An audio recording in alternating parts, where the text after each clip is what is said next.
O assunto de hoje, meus irmãos, é Páscoa.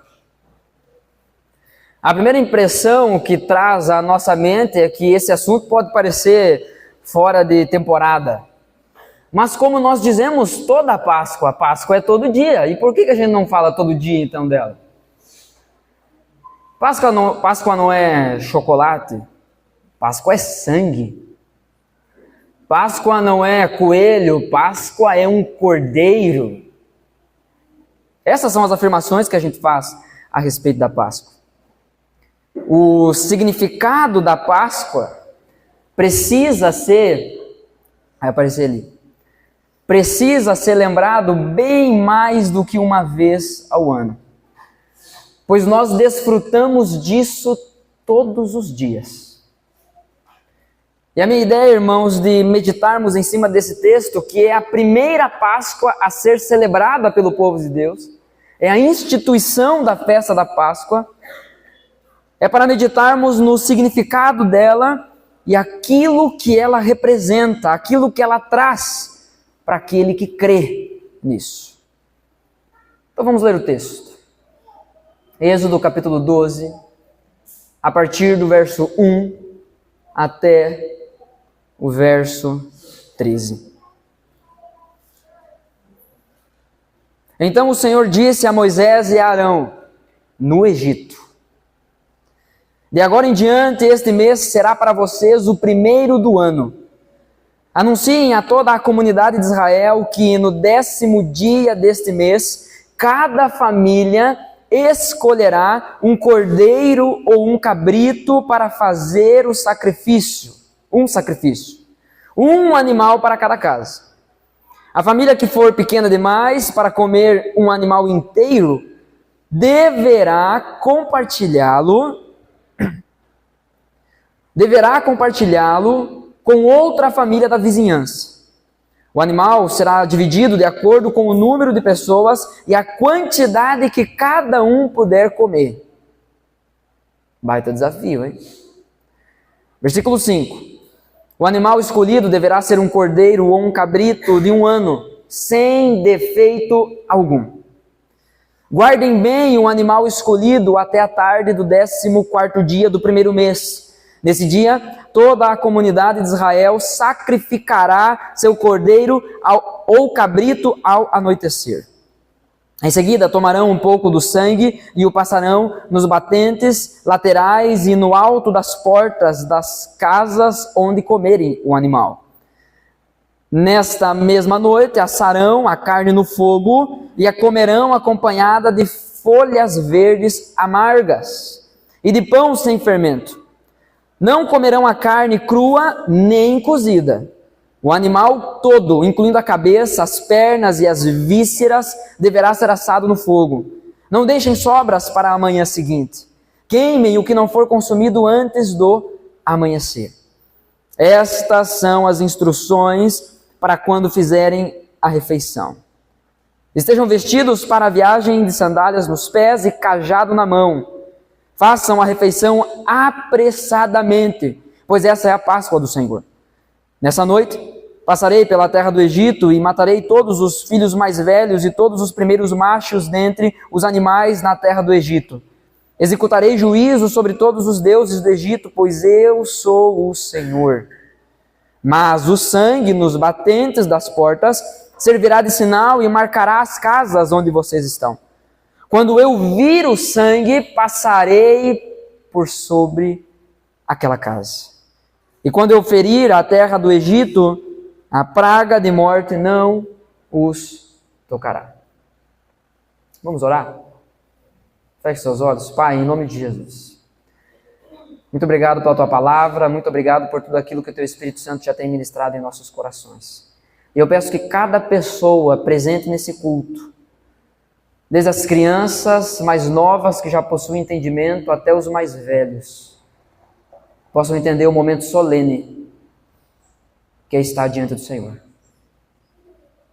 Gera temor em nosso coração, Senhor, em nome de Jesus.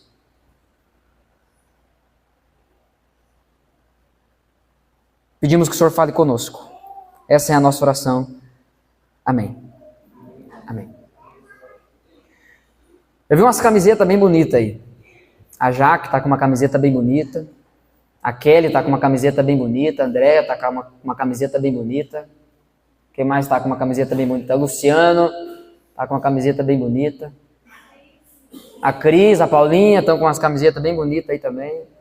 Lá, ó, a Catiúcia, a Bia, umas camisetas bem bonitas. As camisetas da igreja, né? Ó, por exemplo, o Vini tá com um chimarrão mais ou menos bom. Porque não é na cuia da igreja. Mais ou menos bom. Tem mate bom aí? Ó? Aí, ó. Vou tomar depois deles. Capaz. Eu sempre tomo do teu chimarrão. Mal agradeço. Hã? Ah, não. Então tá valendo. Tá dentro, né? Tá dentro. Sempre tomo o chimarrão dele, né? Vou ficar falando mal. Mas o que essa camiseta representa quando alguém enxerga? Por que a gente coloca essa camiseta? Por que quando a gente vai para o congresso, a gente fica pensando assim, qual vai ser o dia que eu vou colocar a camiseta? Vai ser o dia que as pessoas vão me ver com ela. Ao menos que você tenha vergonha da sua igreja, do seu povo.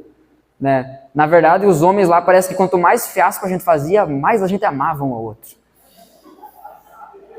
Quanto maior era o prato do cara, mais a gente ficava incomodando o cara de longe e mais amava ele, entendeu? Assim, esse é meu irmão. Come que nem um condenado. Meu irmão. Né? Entre roncos e barulhos de chinelo escorregando, nós nos amamos. Eu falei para Ana, foi diferente para mim esse. Foi diferente porque a gente chegou lá família já. A gente chegou lá sem a necessidade de tipo assim, pessoal, vamos aproveitar que o Vini não está aqui e assim, ó, vamos dar uma atenção para ele se sentir mais parte da gente. Cara, a gente chegou lá nós. Família. O que a marca que carregamos, seja a camiseta da igreja, seja qualquer outro tipo de identificação, isso nos mostra que nós pertencemos a um lugar. Isso nos mostra que nós somos de alguém. A verdade é essa, que nós sempre pertenceremos a algum lugar. Nós sempre seremos de alguém. Não existe escolha quanto a ter um Senhor. Você pode responder que tipo de Senhor você quer ter. Mas você possui um Senhor sobre a sua vida. Ou é Satanás, e pode ser disfarçado de várias coisas, e coisas boas, ou é o Senhor Jesus Cristo. Quando nós somos libertos, quando nós fomos comprados pelo sangue de Jesus, falamos muito sobre isso no quarto sermão da série dos 5 solas. Quando falamos sobre a justificação pela fé, falamos sobre Cristo nos comprar por meio do seu sangue. Isso significa que quando nós fomos comprados, nós não somos simplesmente livres, leves e soltos. Tipo o passarinho, que as pessoas fazem a tatuagem, sabe, nessa região aqui, ó, e escreve carpidinho. Se alguém tem essa tatuagem, me perdoa, não é pessoal. Talvez eu devesse ter checado antes. Mas nem um pássaro, ele é livre no sentido absoluto. Apenas Deus o é. O próprio pássaro possui necessidades e necessidades que ele não trabalha para suprir. Deus o faz. Há algo na natureza do pássaro que voa ou de uma águia que voa mais alto de todos os pássaros. Existem necessidades ligadas à sua natureza que torna esse animal um escravo, dependente. Então essa ideia de liberdade absoluta, ela é uma mentira. Essa ideia de liberdade que eu vou fazer o que eu quero, sem dever nada para ninguém, sem prestar conta para ninguém, é loucura. Pode ser que hoje você consiga viver de certa forma desse jeito. Como eu vi esses dias. Eu adoro quando alguém me pergunta, me questiona sobre eu ter comprado uma brusinha nova. Eu vi isso aí numa rede social, né? Adoro quando alguém me pergunta sobre eu ter comprado uma brusinha nova. Porque eu respondo, saiu no nome de quem? O boleto. Sou eu que vou pagar. Então assim, ainda que a gente viva a vida parecendo que não prestamos conta para ninguém, nós temos um Senhor sobre a nossa vida. E um dia prestaremos contas a Ele. Na nossa natureza pecaminosa, por conta da queda de Adão e Eva, que afetaram todos os seres humanos, afetou completamente você e a mim, por causa disso nós somos escravos do mundo, da carne e do diabo. Isso está em Efésios, capítulo 2, versículos 2 e 3. Nós não somos livres. Faz pouco tempo que a gente desenvolveu isso. O contexto desse texto que nós lemos aqui, do êxodo, da saída do Egito, é o contexto da escravidão. O povo estava sendo escravizado pelo Egito, pelo faraó, estava sendo oprimido.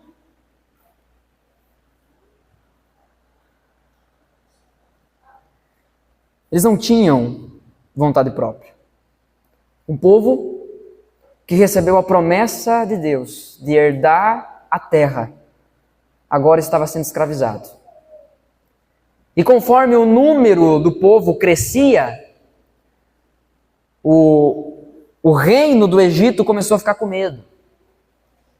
Então o trabalho começou a ser aumentado, para que eles não tivessem tempo de pensar nesses negócios de cultuar a Deus. Quão precioso é isso que o Sr. Cici falou pra gente. Irmãos, é disso que a gente precisa, né? Eu já falei isso aqui em outro momento. Eu cresci, os meus primeiros anos de fé, eu tinha uma grande tristeza no meu coração. Porque eu lia na Escritura sobre homens maduros ensinando homens mais novos. Só que eu olhava para os cabeça branca dos contextos que eu vivia e eu enxergava tudo, menos Jesus. Mas eu vi Jesus nisso que o seu Cici falou hoje. Se Deus me permitir chegar lá, eu quero ser assim. Eu quero ser igual ao Senhor quando crescer. Porque de tamanho, já estamos lá. Mas a ideia do Egito, a opressão do Egito era: nós não vamos deixar esse povo respirar. Nós vamos dar cada vez mais trabalho. Só que como eles eram escravos, simplesmente o superior ali, o responsável, chegava assim: ó, vocês tinham que fazer tantos tijolos por dia. Agora vocês vão ter que fazer o dobro e não vão ganhar o material para fazer. Vocês vão ter que sair catar o material para fazer. Nenhum escravo poderia levantar a mão e dizer assim: ó, eu acho que isso é injusto, hein? Não tinha essa opção. Mas como é que é nos nossos dias? A estratégia é a mesma, mas a roupa mudou. A roupa que essa estratégia de Satanás se apresenta a nós é: eu tenho uma promoção para ti. Você vai ganhar o dobro. Só que em compensação você vai ter que ficar mais tempo fora. É menos tempo com a sua esposa, é menos tempo com o seu filho, é menos tempo para cultuar o Senhor. Mas fica tranquilo, porque lá na frente vai valer a pena. Você vai ter dinheiro para pagar a saúde que você perdeu, para pagar o advogado do divórcio e para internar o filho numa clínica de recuperação. Eu tenho certeza que não é esse o resultado que nenhum de nós deseja. Mas é exatamente essa proposta que a gente aceita muitas vezes. Não, eu vou trabalhar porque amanhã vai valer a pena. Não vai. Não vai. A única forma de viver uma vida que vale a pena é viver para a glória de Deus. Não jogue sua vida fora. Viva para a glória de Deus. Então Deus envia Moisés para chamar esse povo para a libertação. Aqui a gente já está na última praga. Aqui já aconteceu todo aquele apavoro das moscas, dos gafanhotos, das rãs, da água virando sangue. Já aconteceu todo aquele enredo que a gente sabe. Que talvez não porque leu a Bíblia, mas porque assistiu na Record. A gente conhece a história. Deus levanta Moisés e entrega para o povo um chamado. O chamado para a liberdade completa, não só para a escravidão do faraó, mas uma liberdade completa. E essa liberdade completa, ela envolve a consciência de 3 coisas. Primeiro, o novo recomeço. Então você está anotando? Esse é o primeiro ponto do sermão. O novo recomeço. Isso nós encontramos do versículo 1 até o versículo 7. Eu não vou ler o texto novamente, mas eu peço que você acompanhe com seus olhos, por favor. Deixa eu dar uma conferida aqui, que eu fiz uma promessa para os homens que eu ia cuidar quem quer estar dormindo. No versículo 1, nós vemos que o recomeço que Deus traz para o povo, ele é anunciado na situação atual. Ele é anunciado na situação que o povo está vivendo. Deus não chega para o povo e diz assim, nós vamos recomeçar, mas para conseguir isso, vocês vão ter que dar uma elevadinha no padrão aí. Vocês vão ter que melhorar, vocês vão ter que oferecer mais umas rezas aí para mim, mais umas ofertas, mais jejum. Não estou falando contra o jejum. Inclusive, já viemos conversando aí, vamos programar alguma coisa aí. E as mulheres, deixem os homens passar fome. Não coopere para que aquilo que a gente ouviu lá seja tirado de nós. Amém? Então tá, então. Mas também não deixa de fazer comida. Deixa ele dizer o dia que vai ser. Faça comida, né? O recomeço é anunciado na situação atual. Imagina o povo olhando para a situação que eles viviam. Tia, a gente não tem tempo para respirar. Antes a gente trabalhava pouco. Tu veio aqui e disse que Deus ia nos libertar. A situação piorou. Já estava ruim, piorou. Agora a gente tem que sair catar o material para fazer tijolo ainda. Se antes eu ia dormir cansado, agora eu vou dormir morto. Todo dia é um milagre, uma ressurreição quando eu levanto a cama. Que situação é essa? Que liberdade é essa? Que libertação é essa? Que esse Deus que tu veio nos anunciar vem nos trazer, ô Moisés? Mas o recomeço de Deus, ele é anunciado por Deus na situação atual, é na situação que nós estamos vivendo hoje. É no meio do caos, no meio da loucura, no meio da falta de esperança, no meio do desespero. Deus anuncia um novo recomeço. Nos próximos dias nós teremos 2 irmãos que vão pregar aqui, e lá no encontro a gente estava estudando junto. Estudando o sermão deles, estudando o meu, enfim, a gente estava ali trocando ideia junto. E quando o irmão olhou esse primeiro ponto do meu sermão, ele disse assim, tá, mas por que um novo recomeço? Se é recomeço, então é novo. Eu perguntei para ele, mas quantas vezes Deus teve que recomeçar com o povo? Aí ele fez assim, porque essa não é a primeira vez. Não é a primeira vez que Deus está vindo para o povo dizendo, vamos lá, de novo, vamos recomeçar de novo. Vocês ouviram falar de Noé? Mandei uma água lá, acabou com tudo. Vamos começar de novo? Não é um recomeço, mas é um novo recomeço porque Deus já tinha feito isso outras vezes. Talvez hoje a gente olha para a nossa vida e pensa, eu perdi a oportunidade. Eu desperdicei os recomeços que Deus me deu. E agora a situação está tão ruim que não dá mais para recomeçar. Isso não é verdade. Isso não é verdade. Deus anuncia o recomeço na situação atual. E o anúncio desse recomeço não é a concretização do recomeço. Não é a mudança da situação em si. Mas o anúncio da parte de Deus de que haveria um recomeço é o marco para a mudança. O versículo 2 diz, de agora em diante, Deus está dizendo para o povo, de agora em diante, esse mês será para vocês o primeiro do ano. Já pensou? Eu chegasse aqui agora e falasse assim, então gente, hoje é dia 1º de janeiro do ano 1. Nosso calendário vai começar hoje. Nós vamos recomeçar. Foi isso que aconteceu.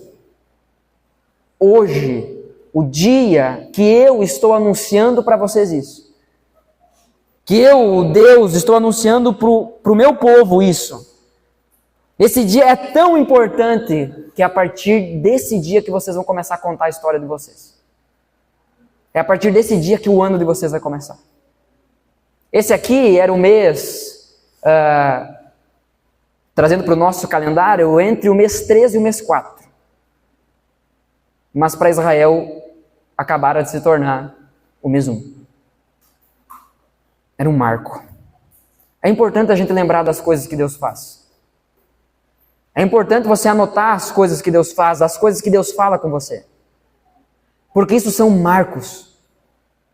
São marcos para os quais você pode voltar.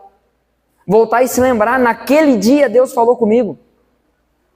Antes de irmos lá para o congresso, eu perguntei para um homem, aqui da nossa igreja, um ex-sem vergonha, porque agora ele é um homem que se move pela fé. Perguntei para ele assim, o que aconteceu na tua vida de importante há mais ou menos 2 anos atrás, que foi quando a gente foi no outro encontro lá. O cara disse assim, pastor, como é que eu vou lembrar? Eu olhei para ele e disse assim, que esse é teu problema. Eu lembro da tua experiência e tu não.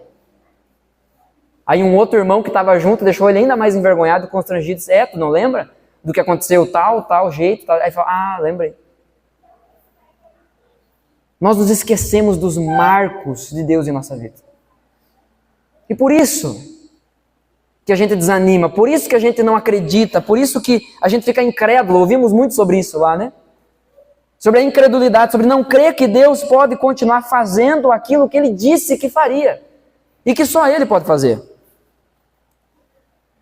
A festa, aqui no versículo 3, seguindo o texto, a festa que o povo deveria organizar, que simbolizava esse novo recomeço que Deus estava dando, a festa celebrada por todo o povo deveria ser o resultado de algo que começava em casa. Porque no versículo 3 diz que cada família deveria escolher um cordeiro ou um cabrito e depois eles se juntariam todos para celebrar. O Sandro que disse isso. Ai de mim, se eu não for um homem da palavra. Ai de ti, meu irmão. E essa palavra é para mim, não é para ti. Ai de nós.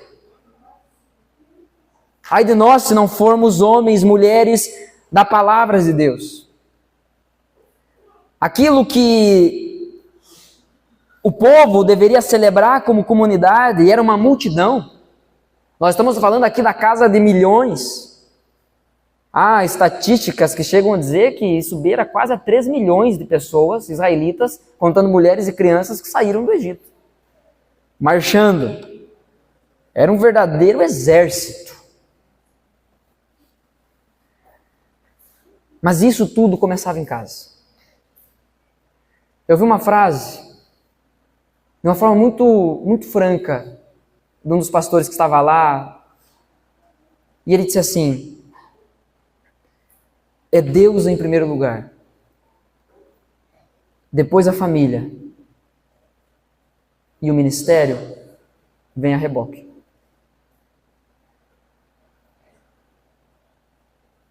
Algumas semanas atrás eu pedi perdão para minha esposa, porque eu estava trabalhando mais fora do que em casa. Não que seja errado trabalhar fora, mas eu não deveria fazer isso à custa da casa. Ai de mim, se aquilo que vivemos em público, se aquilo que eu vivo com vocês em público não for um eco daquilo que eu estou vivendo em casa. Ai de mim, ai de você. O versículo 4 do texto diz, a família que for pequena demais para comer um animal inteiro, estimava-se 10 pessoas mais ou menos para comer esse animal. A família que for pequena demais e não conseguir comer o animal inteiro, deverá compartilhá-lo com outra família da vizinhança. Então o animal será dividido de acordo com o número de pessoas e a quantidade que cada um puder comer. Tem umas famílias aí que talvez tinha que ter 2 para casa. E nem estamos falando de 10 pessoas. Mas o que começava em casa não poderia ser isolado na família. O culto público é resultado do culto familiar. E precisa ser resultado do culto familiar. Tem que desaguar no culto público. Aquilo que acontece, a adoração que acontece na sua casa, o culto que acontece na sua casa, precisa ter como resultado o culto público, compartilhado com a comunidade. Então esse negócio de hoje eu não vou no culto para adorar a Deus sozinho, você faz isso no seu momento secreto. Você faz isso às 11 da noite. Você faz isso às 7 da manhã, às 6, às 5. Mas às 19 horas do domingo é dia de culto público. Eu pergunto para a Jojo: filha, hoje é sábado, hoje é dia do quê? Ela diz: de balé. Nas últimas semanas eu comecei a perguntar para ela: hoje é domingo, é dia do quê? De culto.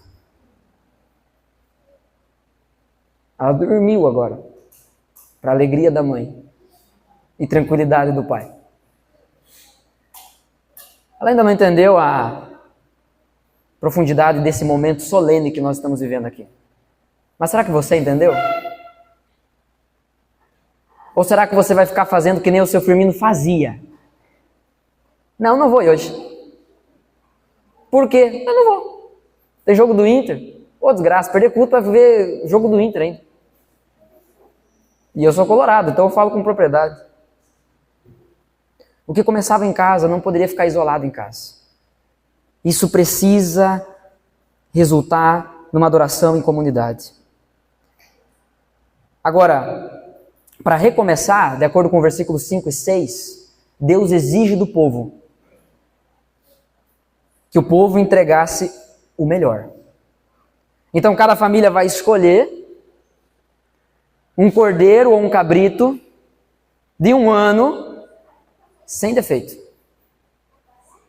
Alguns historiadores da época vão afirmar que esse 1 ano era a forma de se referir ao primeiro ano, mas que o ideal mesmo era com 8 dias de vida.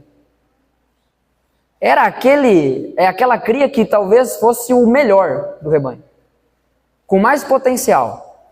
E Deus diz: é isso que eu quero.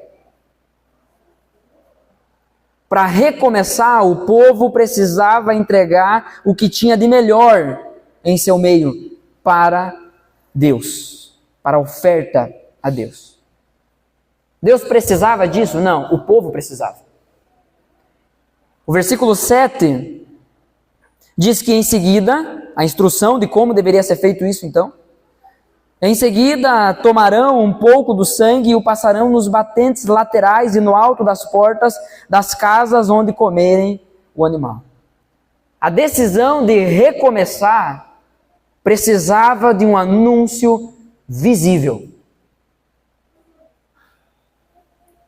É importante que os nossos irmãos, homens que estiveram no congresso, vejam a gente testemunhando a respeito disso e vejam a gente voltando para os nossos lugares e vejam e até mesmo ouçam o que nós estamos, como nós estamos respondendo àquilo que Deus falou. É importante que a igreja veja como essas mulheres recebem os seus romão, que nem na posição de brigadiano, né? Eu estava aqui na frente, quase que eu falei: descansar.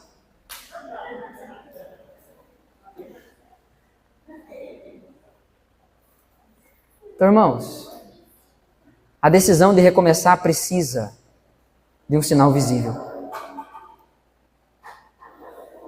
Segundo ponto, vamos avançar.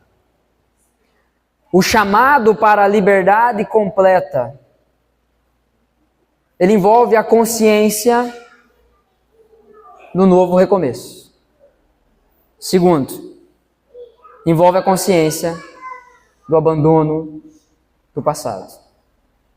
Esse chamado traz a necessidade de abandonar o passado. É isso que diz os versos 8 a 11. No versículo 8 diz assim: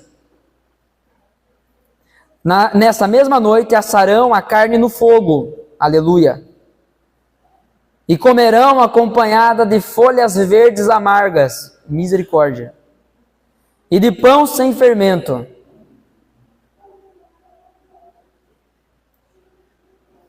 Parece que começa bom e fica ruim, né? Porque o texto não está falando simplesmente de salada aqui, tá? A irmã Rebeca me julgando aqui, dando risada, porque eu falei misericórdia na parte das folhas verdes. Mas não é essa saladinha gostosinha que a gente prepara. Era amarga mesmo. Joséfo, um historiador do primeiro século, e outros historiadores dessa época, da cultura dessa época, vão afirmar que essa folha, essa salada verde amarga específica, era uma salada, era um tipo de folha que você comia hoje, e daqui 4 ou 5 dias o gosto amargo ainda estava na sua boca. Não tinha como você esquecer que comeu aquilo. E isso era pedagógico para o povo. Isso era didático. Era Deus ensinando o povo. Haviam povos pagãos na época em que em seus sacrifícios, sacrifícios aos deuses falsos, eles comiam a carne apenas cozida, ou até mesmo crua. Então, cada uma dessas instruções aqui é importante. Porque Deus está dizendo que vocês não vão comer cozida nem crua. Vocês vão assar completamente do fogo. Por quê? Porque não é igual dos outros. Não é com acompanhamento que vai deixar o gosto da carne ainda melhor. É que talvez até vai ofuscar. Vai deixar a carne ruim. Nada poderia ser igual. É muito provável que parte do povo tivesse sido influenciado por esses rituais pagãos da época. E por isso que Deus dá instruções específicas. Quando Deus está dizendo, assem completamente a carne no fogo. Para aqueles israelitas, a primeira coisa que vinha na cabeça, não é igual o do vizinho lá. Porque eles comem só cozido e ainda cru. O animal deveria ser assado por inteiro. E isso representa a completude, a plenitude desse sacrifício. Quando nós estamos falando aqui sobre sacrifícios, crentes mais atentos, que são apaixonados pelas suas Bíblias, que leem as suas Bíblias, que carregam as suas Bíblias, que riscam nas suas Bíblias, decoram suas Bíblias, já sabem sobre que tipo de sacrifício, para que tipo de sacrifício esse texto está apontando. Por que deveria ser assado por completo, queimado por completo? Porque foi assim que Cristo foi oferecido em nosso lugar. Nada ficou sobrando, não houve uma preservação. Foi por completo. Todos esses sacrifícios, todas essas cerimônias do Antigo Testamento, elas são sombras. Elas apontam para uma realidade maior e verdadeira e plena, que é Cristo. Assar o animal por completo representava a plenitude do sacrifício. Nada poderia ficar para o dia seguinte. Sabe quando tu assa a carne e no outro dia diz assim, ainda tem, vamos fazer um carreteiro? Pode convidar. Eu gosto de comer churrasco no outro dia no carreteiro. Não, e tem argumento lá, cara. Ouvi um monte do pastor que fica se convidando para ir na casa dos irmãos. Eu nunca fiz isso.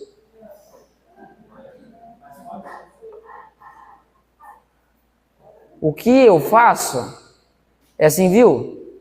Me convida para ir lá. Eu só vou, né? Vou lá dar uma checada.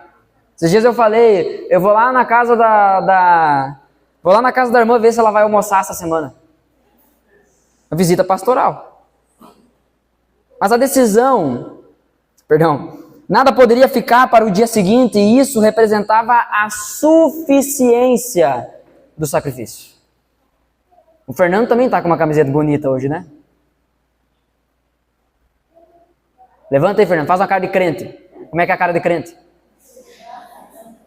Jesus é suficiente. É isso que está escrito, né? Eu botei dúvida na certeza dele. Pode sentar, obrigado. Não deixar para o outro dia significa isso. É suficiente. O de hoje é suficiente. Aquilo que nós recebemos hoje é suficiente. E enquanto no Antigo Testamento eram oferecidos sacrifícios após sacrifícios nas datas comemorativas estabelecidas por Deus, em Hebreus nós vemos que o nosso sumo sacerdote não só é aquele que intercede diante do Pai por nós, mas é aquele que se oferece e se oferece de uma vez por todas. Não existe a necessidade dele continuar se oferecendo. Não existe a necessidade de ficar pensando se vai sobrar para amanhã, porque o que ele fez no dia que fez foi suficiente. Está pago, está consumado. Essa foi a declaração do Senhor Jesus na cruz. Pago, completo, quitado. É isso que Deus está mostrando para o povo em cada uma das instruções que Ele está dando. E muitas vezes nós não enxergamos isso porque nós somos apressados e ansiosos diante dos textos. O que eu quero saber? O que é a primeira Páscoa se nem está na época do chocolate? A gente passa correndo por esses textos e por conta disso a gente deixa de ser tremendamente abençoado e edificado pela palavra de Deus. É claro que você vai passar correndo pelos textos, ansioso, só na tela do celular, onde você divide a atenção com trocentas coisas. É claro que depois você vai chegar e dizer, pastor, eu não estou entendendo. Porque não há dedicação, não há paixão, não há zelo para entender as verdades da palavra de Deus. Então pegue a sua Bíblia, ame a sua Bíblia, leia a sua Bíblia para viver a sua Bíblia. As ervas amargas também tinham um sentido pedagógico. A intenção de Deus era fazer o povo lembrar. Fixar na sua cabeça a lembrança do tempo amargo vivido no Egito. Porque mesmo depois de ter saído do Egito, eles iam estar caminhando com aquele gosto desgraçado na boca. Aquela ânsia, com náusea. E o que aquilo significava? Isso é de lá. Isso é de lá. Se você conhece a história, você sabe que isso não foi suficiente, né? Que lá no meio do deserto eles estão, saudade da cebola do Egito. Cebola ainda, né, gente? Faz favor. Saudade do que eu vivi no Egito. Por quê? Porque se esqueceram de um marco de recomeço que Deus tinha colocado para eles. E é nós, né? A gente olha para o povo do Egito e pensa assim, povo desgraçado, povo difícil. Só que é um espelho aquilo dali. É nós, é eu e você. Nós nos esquecemos. Nós nos esquecemos muitas vezes de como Deus nos encontrou. Como poderemos testemunhar que Deus é capaz de encontrar outra pessoa se esquecemos como Deus nos encontrou? Você percebe que essa festa que Deus institui aqui não era uma festa como as outras? Carne assada, nós gostamos disso, isso não é problema para nós. Carne assada, mas não cozida ou crua. Ervas amargas, não acompanhamentos, especiarias gostosas e palatáveis, né, agradáveis ao paladar. Pão sem fermento, não é aquele pãozinho de alho fofinho que você come e diz, Aquele que a gente vai comer no aniversário do Guilherme. Não é esse. Era um pão duro, um pão ruim. Erva ruim. E outra, a instrução de Deus para o povo era comam apressadamente. Você já teve que comer apressadamente? Daquele jeito que tu nem sente o gosto da comida. Não é bom. Em nenhum sentido. Isso não faz bem em nenhum sentido. Comam apressadamente, vestidos, sandália no pé, cajado na mão. Comam apressadamente, pronto para sair daqui. Porque essa festa que Deus estava instituindo aqui para o povo Não era. O propósito dessa festa era celebrar uma passagem. É isso que Páscoa significa. Significa passagem. Saindo de um lugar e indo para outro. Durante essa festa, o propósito era celebrar uma passagem e não comemorar a permanência. Porque festa boa a gente não quer ir embora. Festa boa, a gente está ali, já terminou de jantar e a gente começa a brincar dizendo assim, então vamos botar mais carne no fogo? Agora que eu ia passar o café, diz o dono da casa quando a visita está indo embora. Porque festa boa a gente gosta. Mas isso não era para ser uma festa boa. Isso era uma festa com propósito. Era para celebrar a passagem e não comemorar a permanência do povo ali. É dizendo, ó, vamos embora. Durante a celebração, durante a janta, o povo deveria estar pronto para sair, fazer isso com pressa.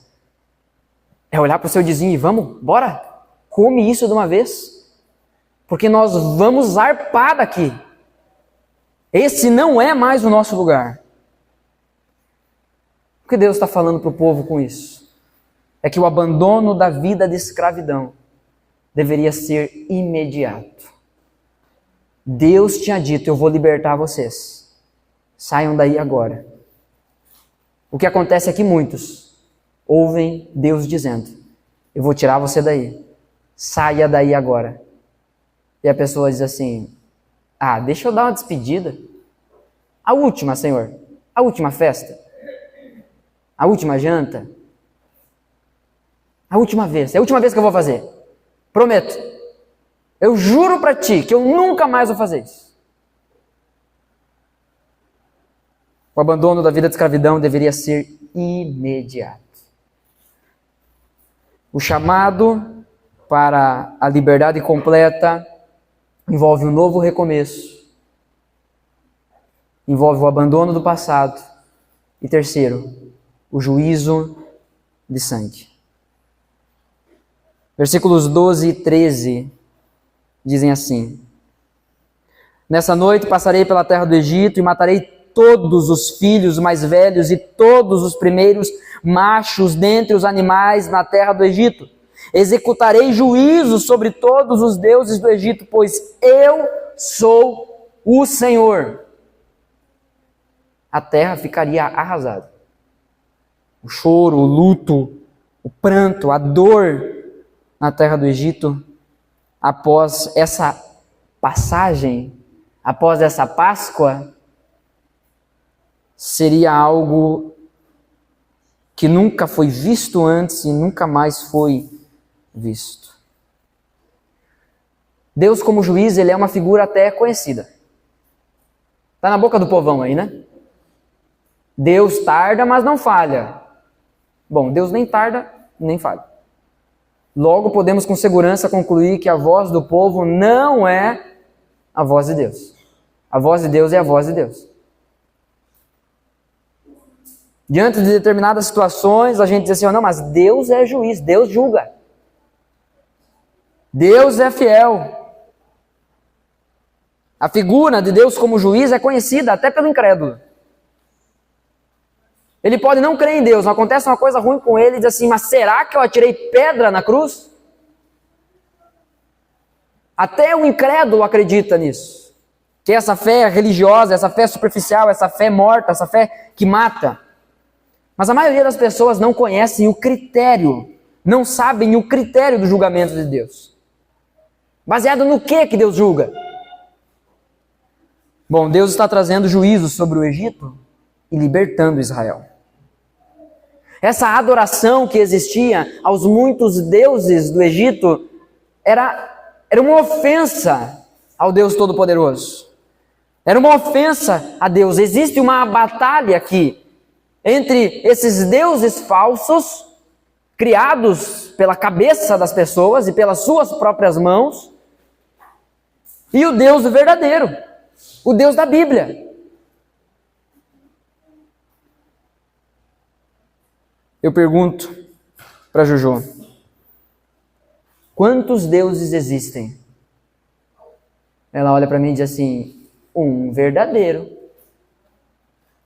Porque existe um só.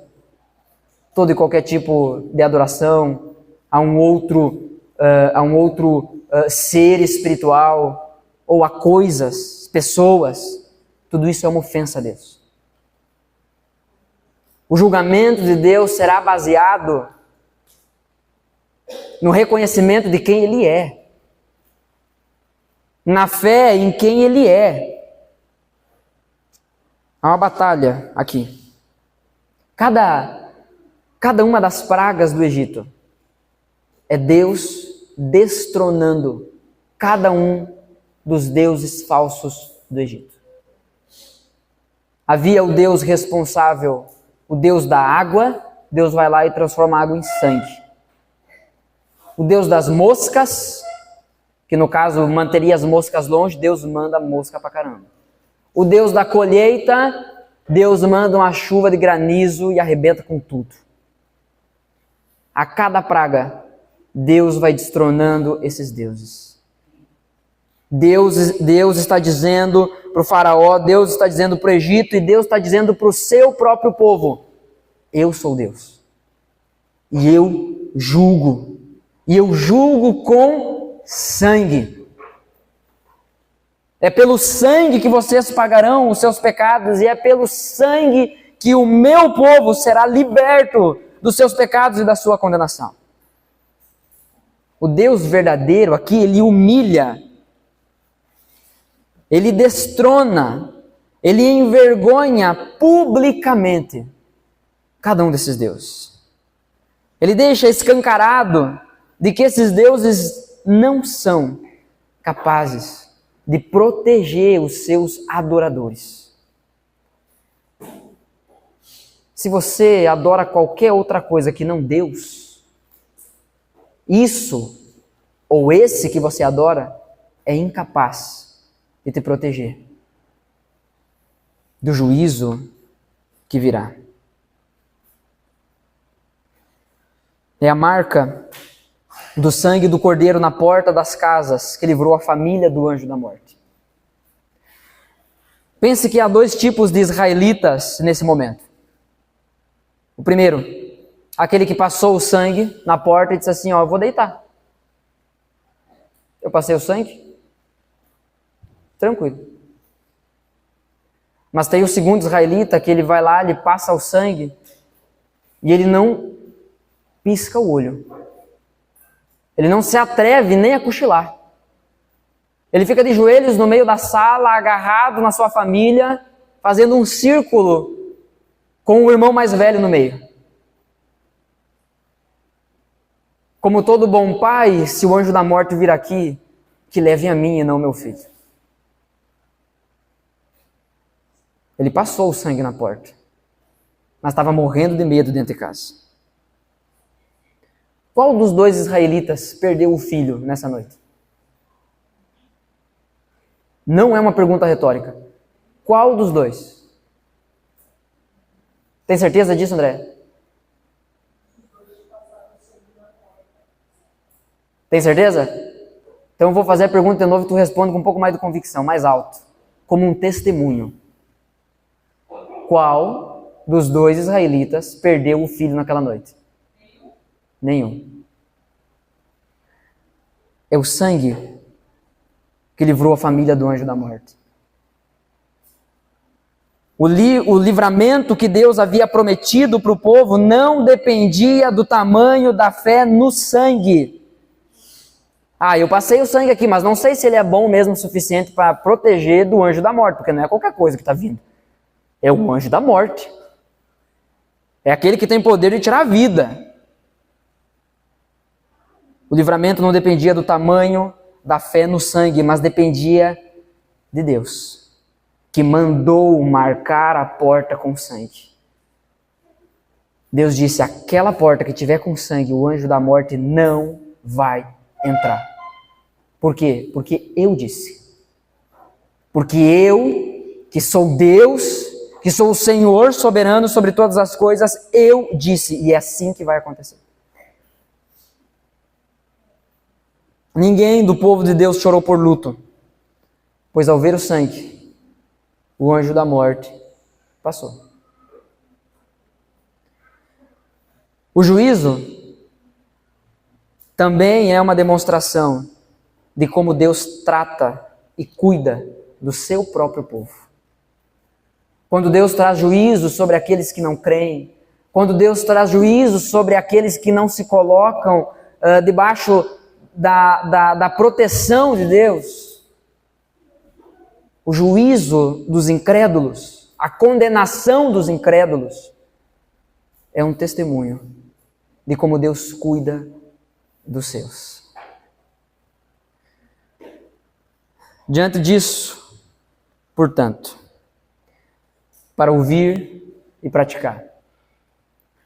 Você já entendeu de que cordeiro nós estamos falando e de que sangue nós estamos falando? Não é um evangelho surpresa apresentado aqui, é o mesmo de sempre. Que cremos no início, precisamos continuar crendo e permaneceremos até o final das nossas vidas. Esse cordeiro, esse animal que foi oferecido,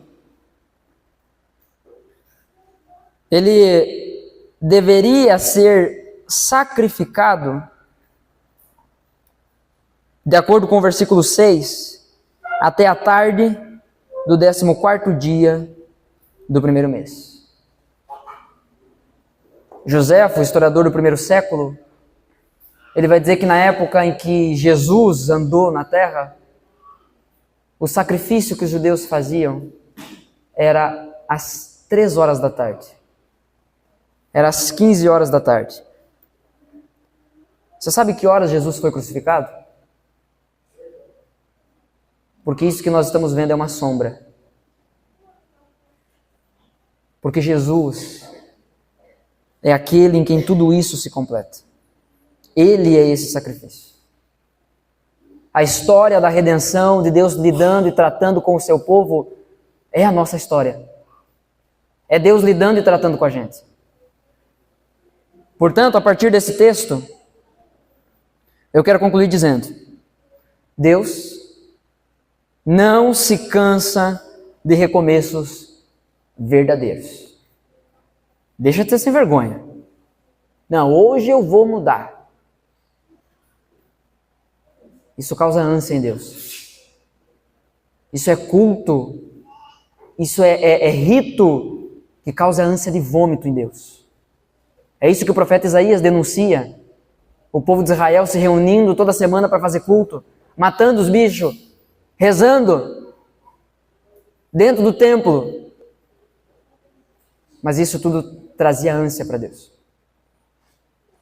Agora, se hoje você está disposto a recomeçar, eu quero dizer que você está no lugar certo. Você está no dia certo e na hora certa. O Gui falou aqui na frente. Deus foi me mostrando cada área que eu precisava mudar. Cara, tu tá ferrado, cara.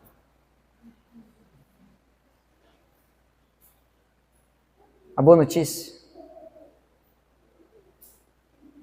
é que toda vez que tu chegar com o coração diante de Deus, Ele não vai rejeitar um coração quebrantado e contrito, porque Ele não se cansa de recomeços verdadeiros. Talvez muitos maridos precisaram chegar para suas esposas e com aquela cara de cadelão, tendo que dizer para não ficar constrangido pelos outros. Mas a esposa recebendo isso, pensa assim, de novo, a mesma coisa. Bom, é essa hora que os homens que se movem pela fé dizem sim, de novo, porém não do mesmo jeito. Agora é diferente.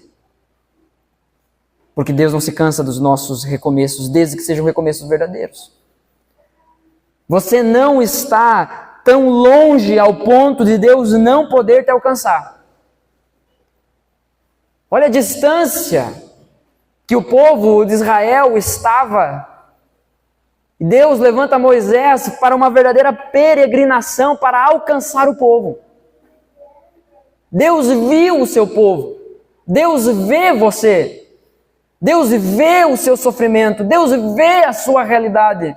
Deus enxerga você e o ama e o atrai e te deseja. Por mais que tu esteja com essa cara aí torcendo para eu terminar logo. Você não está tão longe ao ponto de Deus não poder te alcançar. Você não está perdido ao ponto, por tanto tempo, ao ponto de Deus não lembrar de você. Entenda isso, pelo amor de Deus. Você não está perdido por tanto tempo ao ponto de Deus não lembrar de você. Faz tanto tempo que eu estou longe do Senhor. Eu já ouvi tanto do Evangelho e mesmo assim, olha quanto tempo eu estou vivendo assim, do mesmo jeito. Um religioso, eu vou no culto, eu vou na igreja, eu dou o dízimo, eu dou o trízimo, eu dou lá, seja lá o que for.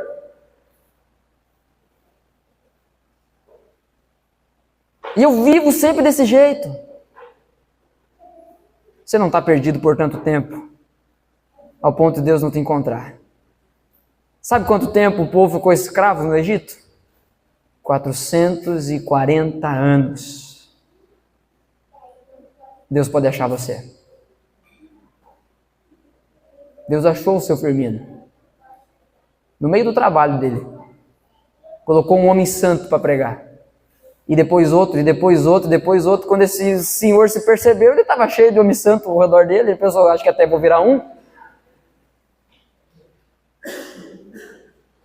68 anos, né, seu Firmino? Ninguém está perdido por tanto tempo, ao ponto de Deus não poder encontrar e lembrar dessa pessoa. Abandonar o passado, meus irmãos, é algo urgente. É para ontem. Você creu em Jesus? Então adeus passado. Você foi transportado de um reino de trevas para o reino da sua maravilhosa luz. Você faz parte do reino de Deus agora. Você possui uma nova natureza. E é daí que vem a sua identidade. E é daí que se manifesta o seu propósito. Pare de se agarrar às coisas do passado. Receba essa oferta que Cristo ofereceu em seu favor, em pé. E coma logo, apressado, pronto para a viagem. Porque abandonar o passado é coisa urgente. Devemos, a partir disso, oferecer um culto agradável a Deus e não as nossas preferências. É carne assada, é com erva amarga e pão sem fermento. Continuamos assim, não? Participando da mesa oferecida pelo nosso Senhor. E não há comida melhor do que essa. Não há pão melhor do que o pão do céu. Mas as ervas amargas ainda continuam na nossa boca. A gente ainda sente o gosto do sofrimento dessa vida. A vida ainda é dura como um pão sem fermento. Mas um dia, isso também ficará no passado. Por meio de Cristo, podemos oferecer um culto agradável a Deus, pois Ele se entregou de forma completa e suficiente por nós, para nós. Irmãos, a vida de escravidão, do pecado é amarga. Não tem por que continuar vivendo nela. Lembre-se disso antes de voltar para a sua vida antiga. Lembre-se disso antes de sair daqui e voltar a fazer aquilo que você fez a vida toda. Ofender a Deus. Lembre-se disso antes de não iniciar hoje a leitura da palavra. Lembre-se disso. Hoje. Antes de colocar a cabeça no seu travesseiro e dizer, ai Deus, me ajuda a dormir. Sem ter orado de fato. Lembre-se de onde Deus te tirou. Fuja dessa escravidão amarga. Fuja do pecado. Corra agora mesmo para Cristo. Pois o juízo final de Deus virá sobre a humanidade. A questão mais importante nisso, então, é se você foi marcado pelo sangue de Jesus. Se na sua porta tem sangue. Se na sua vida tem o sangue de Cristo. Todas as outras coisas em que colocamos a esperança do nosso coração irão nos decepcionar e revelar-se incapazes de nos libertar da condenação do pecado. Mas Jesus é o Cordeiro de Deus que tira o pecado do mundo. Êxodo capítulo 12, versículo 5 diz, e esse texto vai ser projetado aqui mais uma vez: o animal escolhido deverá ser um cordeiro ou um cabrito de 1 ano, sem defeito algum. Não há defeito no nosso cordeiro. Não há mazela, não há chaga alguma nele. Ele foi escolhido e foi entregue, foi oferecido em nosso lugar e para a nossa salvação. E é esse próprio cordeiro que ressuscitou como um leão, vencedor, cheio de honra e glória, voltará para nos buscar. É esse Senhor, é o próprio Cristo, que te chama para uma liberdade completa. Não é uma liberdade que vence. Não é hoje estou livre do pecado e amanhã condenado de novo. É uma vez salvo, salvo para sempre. Porque a Escritura nos ensina: se o Filho vos libertar, verdadeiramente sereis. Você crê nisso? Eu quero orar pela sua vida. Quero pedir para que você se coloque em pé.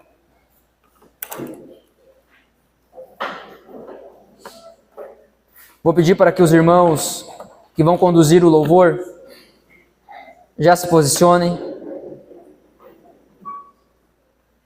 E nós vamos orar juntos nesse momento. Aqueles que creem em Jesus, aqueles que já tiveram o sangue lavando a sua vida, marcando a sua vida, transformando o seu coração, esses que já foram regenerados pelo lavar da palavra, que já foram feitos novas criaturas pelo sangue de Cristo, esses eu convido a participar da ceia. Talvez você afirma: eu creio em Jesus, posso participar da ceia? Jesus deixou 2 ordenanças para a igreja: a ceia do Senhor e o batismo. O batismo representa a entrada, enquanto a ceia representa a permanência.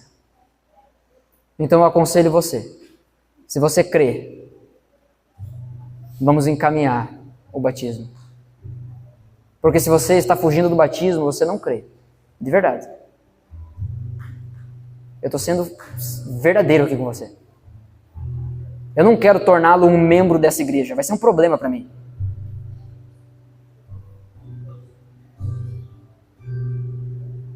Mas se você crê, e você ainda não professou isso publicamente, sábado, às 14 horas, nós teremos o primeiro encontro da nova turma do QRA, que é o encontro para futuros membros e interessados. Tem um outdoor aí do seu lado, minha irmã, apontando para a senhora, cheio de amor e graça. Sabe o que eu vejo nesse abraço? Eu vejo um desejo de que a senhora faça parte.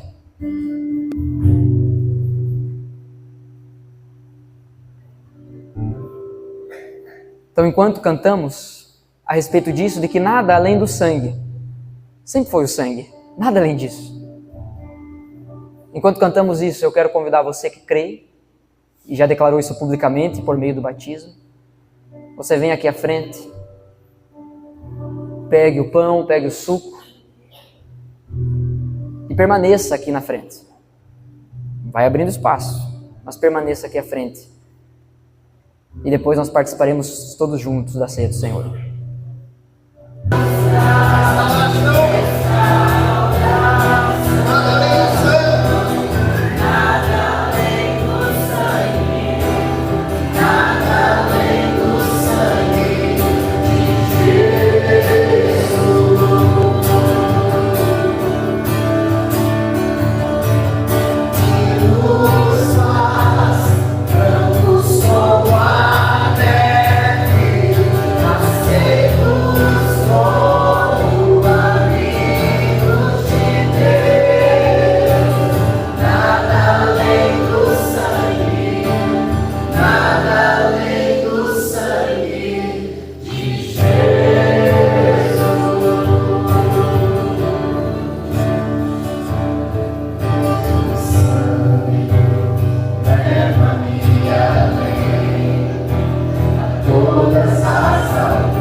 celebramos a ceia do Senhor, nós estamos declarando 3 coisas. Primeiro, Jesus Cristo morreu pelos nossos pecados e fomos libertos da condenação do pecado.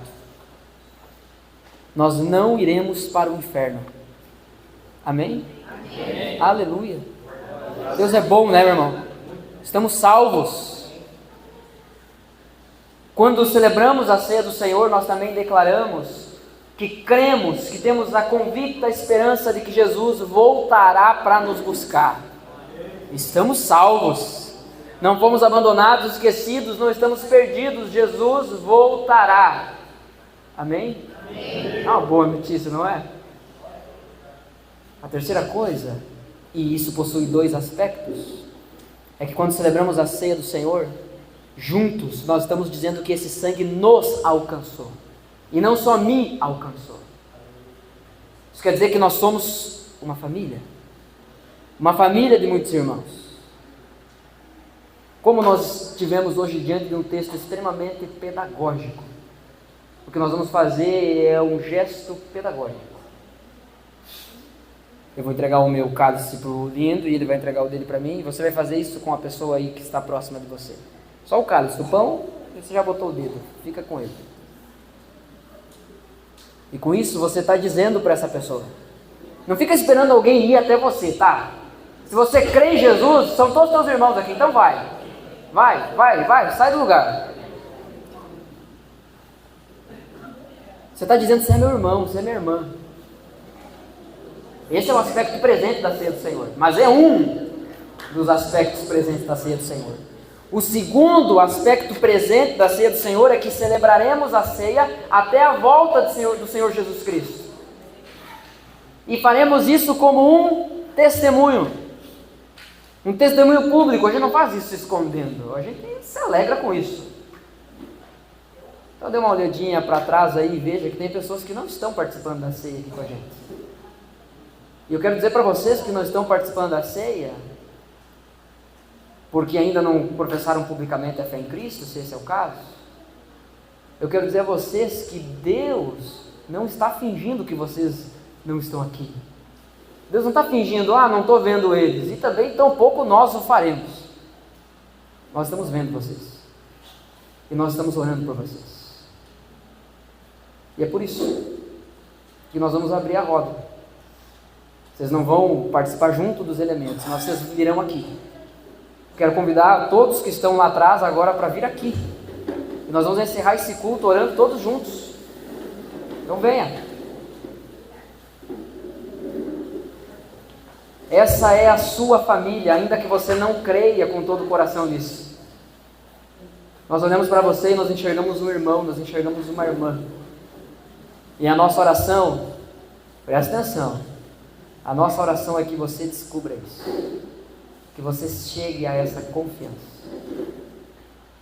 Né, Edu? Não vou fingir que tu não está aqui. Que Deus traga essa convicção ao teu coração, que tu é nosso irmão, que tu pertence a esse lugar, e que tu achou uma casa, tu achou uma família, tem um pai, tem irmãos, tem gente que te ama, e que quando tu não está aqui, a gente sente falta. Não vamos fingir que não estamos vendo. Olha a Cris abraçada na Paulinha ali, ó. Ela não está fingindo que não está vendo a filha dela. Não finge que a gente não está vendo essa criança crescer aqui dentro. Que já é uma pré-adolescente, já faz pergunta difícil para o pastor. A gente ora para que tu descubra isso. Aquilo que pela fé a gente já vê. A irmã Paulinha.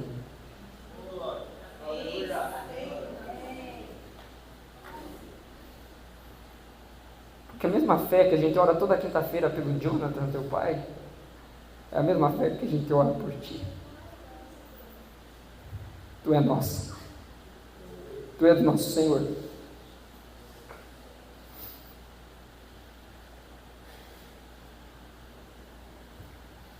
Pai, em nome de Jesus.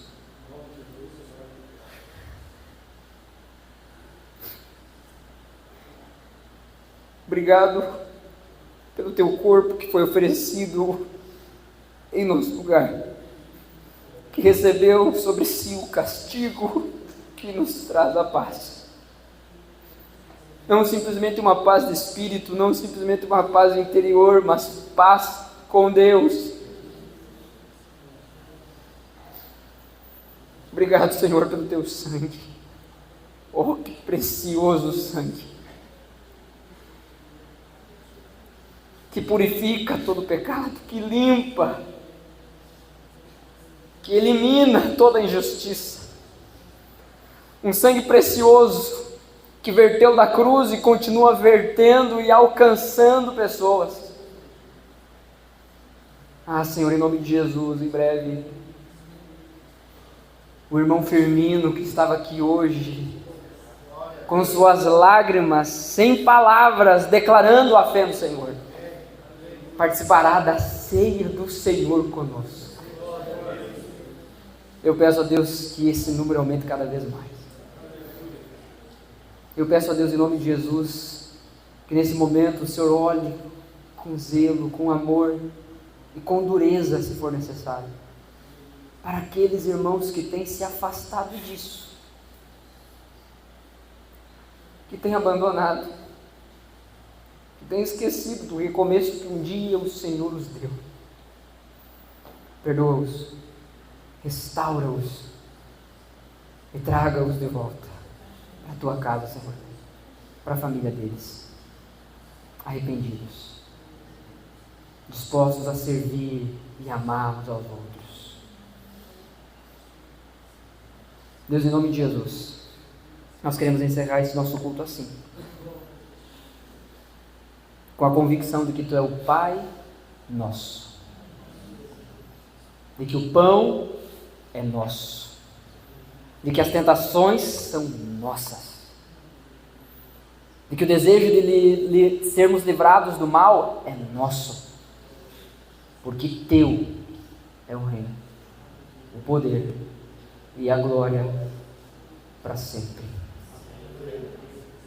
Em nome do Senhor Jesus nós oramos. Amém.